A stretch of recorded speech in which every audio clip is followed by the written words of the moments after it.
రాజశేఖర రెడ్డి గారు బతికున్నప్పుడు జీవించి ఉన్నప్పుడే జగన్ గారు పెట్టిన కంపెనీల్లో ఎక్కడా కూడా షర్మిల గారు కానీ షర్మిల గారి భర్త కానీ డైరెక్టర్గా కానీ షేర్ హోల్డర్గా కానీ లేరు.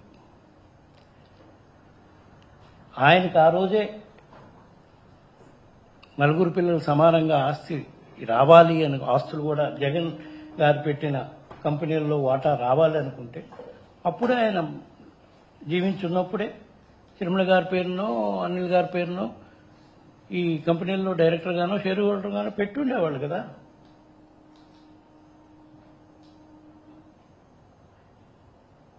అటువంటి పరిస్థితి జరగల.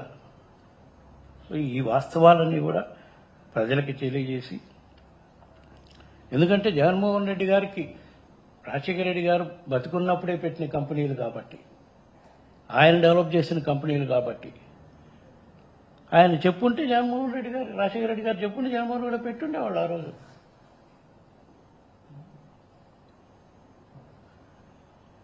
ఒకవేళ జగన్ గారు తండ్రి మరణం తర్వాత ఇచ్చిన మాట కోసం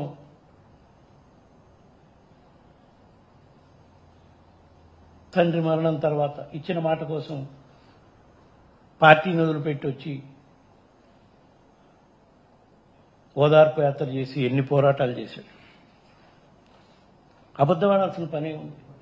అదేవిధంగా 2014లో కానీ 2024లో కానీ ఒక అబద్ధం చెప్తే అధికారంలోకి వస్తామని చెప్పిన ఏ రోజు ఆయన అట్లా వాటికి పాల్పడలా.